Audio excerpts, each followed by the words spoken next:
Guys, welcome back to my YouTube channel multi dimensional approach. आज का हमारा video है आर्टिकल 12 पे।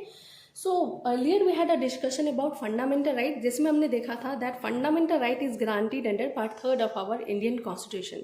जो फंडामेंटल राइट है, मौलिक अधिकार, वो हमारे भारतीय संविधान के पार्ट 3 में दिया गया है and article 12 to 35 comes under it. अनुच्छेद 12 से 35 इसके अंडर में आते हैं। So article 12 is a crucial provision as it determines the applicability of the fundamental right. जो अनुच्छेद 12 है वो एक महत्वपूर्ण प्रावधान है, क्योंकि ये डिटरमाइन करता है, सुनिश्चित करता है कि जो फंडामेंटल राइट है वो कहाँ पर एप्लीकेबल है। So fundamental rights are enforceable against the state, it is not enforceable against private individuals और एंटिटीज़।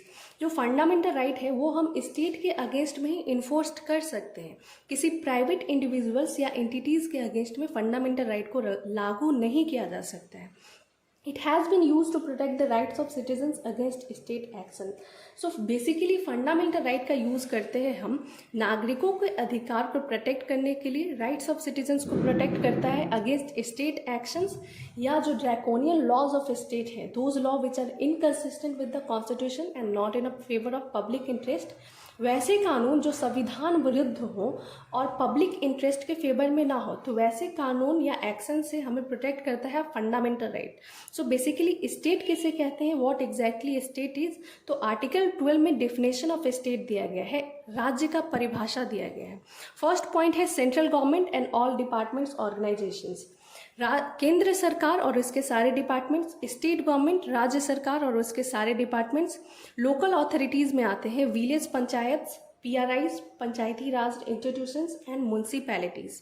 अदर अथॉरिटी में आता है state electricity board, NTPC which stand for National Thermal Power Corporation, LIC Life Insurance Corporation, ONGC Oil and Natural Gas Corporation, IFC International Finance Corporation and government funding institutions. These all are comes under state or its definition. एक point आपको note करना है that NGO non governmental organisation, SHGs self help groups, private companies like Ambani, Adani, Tata, Birla ETC, these are not considered और mentioned under state और its definition. तो ये जो है NGO या प्राइवेट कंपनीज वो स्टेट के डेफिनेशन के अंडर में नहीं आते हैं। So parliament, legislative assembly, legislative council is comes under state. संसद भी स्टेट का भाग है। कैसे, रीजन क्या है, because central government is in the circumference and within the parliament, that's why parliament also included as state.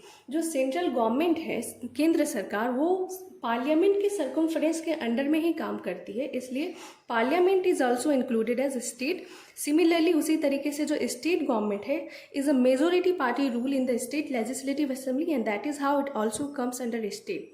जो state government है वो मेजोरिटी पार्टी रूल है स्टेट लेजिस्लेटिव असेंबली के अंडर में and that's why these are comes under state और its definition. ठीक है, अब क्वेश्चन है that is judiciary also a part of state, क्या न्यायपालिका भी संसद का भाग है?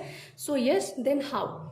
Alright, so according to our constitution judiciary is independent. हमारे संविधान के अनुसार न्यायपालिका एक स्वतंत्र प्रणाली है। There is a jurisdiction of supreme court that supreme court perform 2 functions. So basically supreme court 2 functions perform करता है। फर्स्ट है लॉ मेकिंग, कानून बनाना, एंड सेकेंड है जस्टिस, न्याय दिलाना। सो इन case of justice it is not considered as state, but कुछ special circumstances में सुप्रीम कोर्ट कानून बनाने का भी काम करता है। So when supreme court formulate law in that special circumstances it will be considered as a state. Alright, so sometime legislature and government are not able to make law which are consistent with constitution, so in that case supreme court itself formulate law and in that condition supreme court is considered as a state. तो कभी कभी सरकार कानून नहीं बना पाता है जो कि कॉन्स्टिट्यूशन से कंसिस्टेंट हो, तो उस कंडीशन में सुप्रीम कोर्ट खुद कानून बनाता है और उस समय हम उसे स्टेट कंसिडर कर सकते हैं। एक पॉइंट आपको नोट करना है that in case of violation of fundamental right we may appeal against supreme court in supreme court. Fundamental right में अगर किसी तरीके का भी वॉयलेशन होता है तो हमें ये अधिकार है कि हम सुप्रीम कोर्ट में जाकर सुप्रीम कोर्ट के खिलाफ पिटीशन फाइल कर सकते हैं, अपील कर सकते हैं, which is a best thing in our constitution. Even judiciary can not violate constitution. हम जुडिशरी को भी ये अधिकार नहीं है, न्यायपालिका भी संसद के खिलाफ कॉन्स्टिट्यूशन को वॉयलेट नहीं कर सकती है, संविधान के खिलाफ नहीं जा सकती है।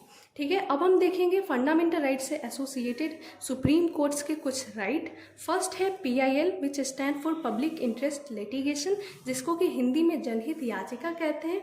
इसमें सुप्रीम कोर्ट पब्लिक इंटरेस्ट को सिक्योर करता है। सेकेंड है case through appeal from high court to supreme court, means in case of fundamental right we can directly approach to supreme court.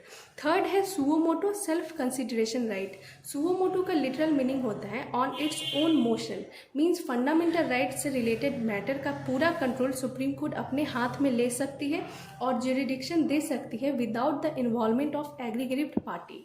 Alright, तो यहाँ पर हमारा आर्टिकल 12 खत्म होता है। मिलते हैं हम अपने नेक्स्ट वीडियो में, तब तक के लिए जय हिंद, थैंक यू।